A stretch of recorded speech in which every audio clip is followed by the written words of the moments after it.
Another great session. Very lucky man. It's all skill. Yeah? All skill. You know? I mean, I flopped ace-jack, and I'm holding ace-jack, and the guy raises on me, so I just shoved all in, and he called. And he mucked his hand. He shoved for $200. Oh, yeah? So, just on that hand, I just raked it in. Well, good for you. And that was just a few minutes ago, so I decided to get up So and leave. it's time to go, huh? Yeah. So it looks like you have 512. Wow. So what'd you start with? 312, yeah, 200. Good. Did you want hundreds? Sure. Wow, that's incredible. Good for you. My best session in a few weeks. So patience is a virtue, right? Oh, yeah. Okay, so 5, 12. 1, 2, 3, 4, 510, 11, and 12. You're the best. Thank you so much. Have a great night. You too.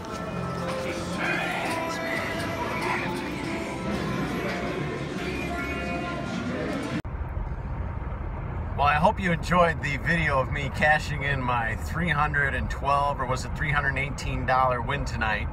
That was my 5th consecutive winning session and my 6th winning session in January of 7 sessions. So just the run good continues. I'm absolutely dominating at the tables. I'm going to talk to you about 2 specific hands, and we're going to talk about pot size control and intimidation and controlling the pre-flop raise and pre-flop bet. So let me start off by saying that in Milwaukee last weekend, I don't normally do this, what I'm about to say, but I executed it tonight so successfully that I will more than likely do it in the future.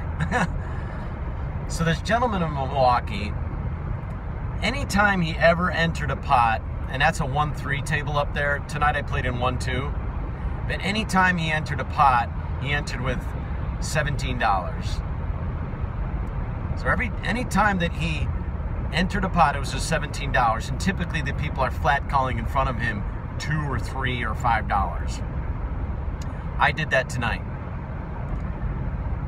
So anytime I entered a pot tonight, the other players' antennas are going up, like, oh, here he goes. He must have a monster hand.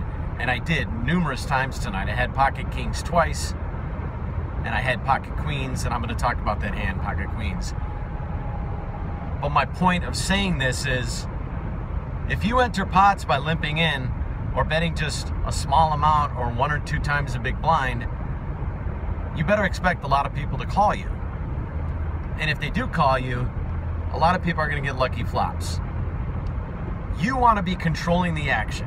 You want to be controlling the betting. So when the flop comes, whether you hit it or not, or hopefully you don't need to hit it, you are betting out again. You're not checking.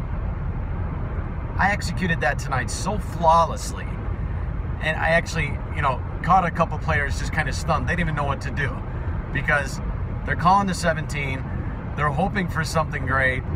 And then immediately the bet's to me, and I'm betting out 30. And they don't know what to do. So they fold. People aren't going to hit the flop, at least get middle pair or top pair or some sort of flush or straight draw. They're going to fold. And you be the one leading out. If you check there, you better expect to lose the hand.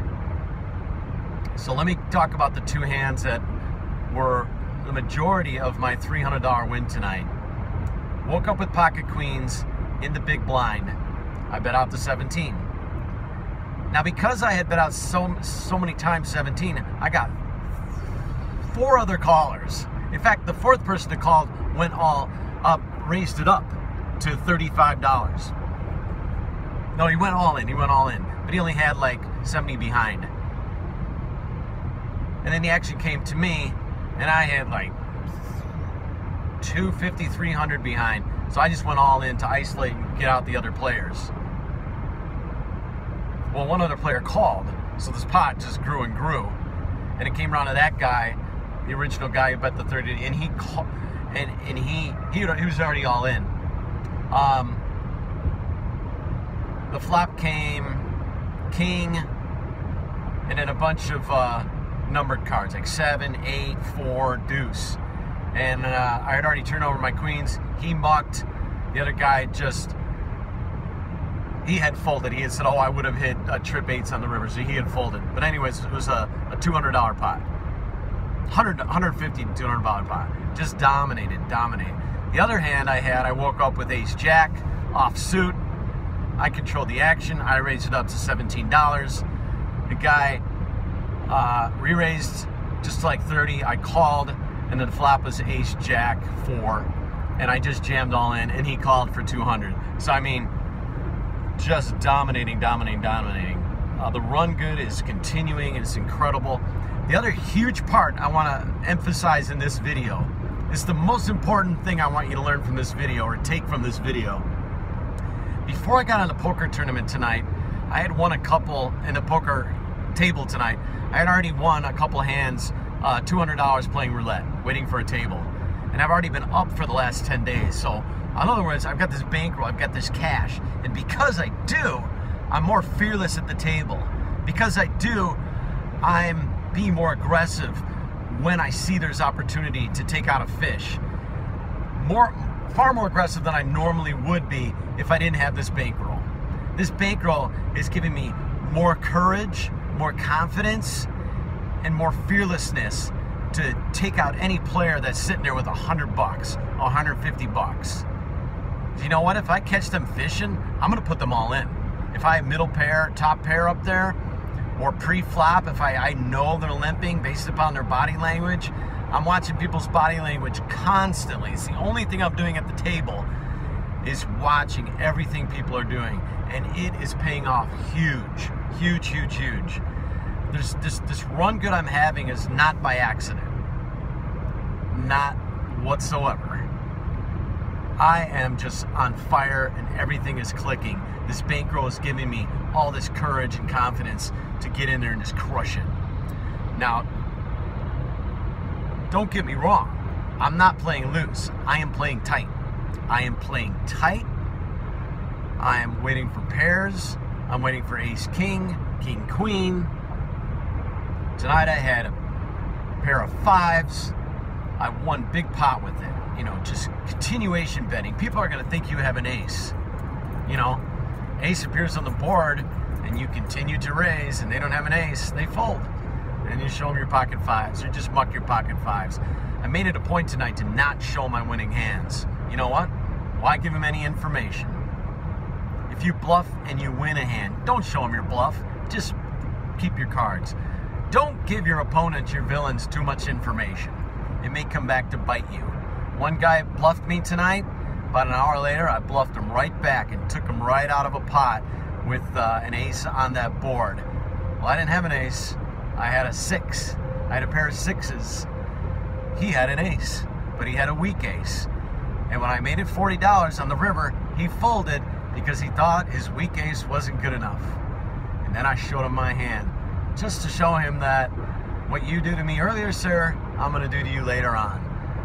So, hope you enjoyed this video. If you did, please like, please share. Thank you for all your subscriptions. Thank you for all your comments. And there's more to come. We're gonna be grinding away. The World Series of Poker circuit comes to Potawatomi, Milwaukee, February 2nd through the 14th. It was canceled, but then they brought it back about 5 days later. So there's gonna be a lot of excitement and action coming up here. And on Kimok 7, you're gonna be seeing hopefully some good stories and some huge stacking and some big tournament wins. Again, I'm really a tournament player, but lately it's all been about the cash games. So who knows where my future's going. Have a great day. Good luck grinding on the tables. This has been Kimok 7 Poker Strategy. Woo! Stack it! I knew a man Bojangles and he danced for you. His worn out shoes, his silver hair and ragged shirt and baggy pants, and his snow off shoes. He jumped so high, yeah, he jumped so high, and he lightly touched down.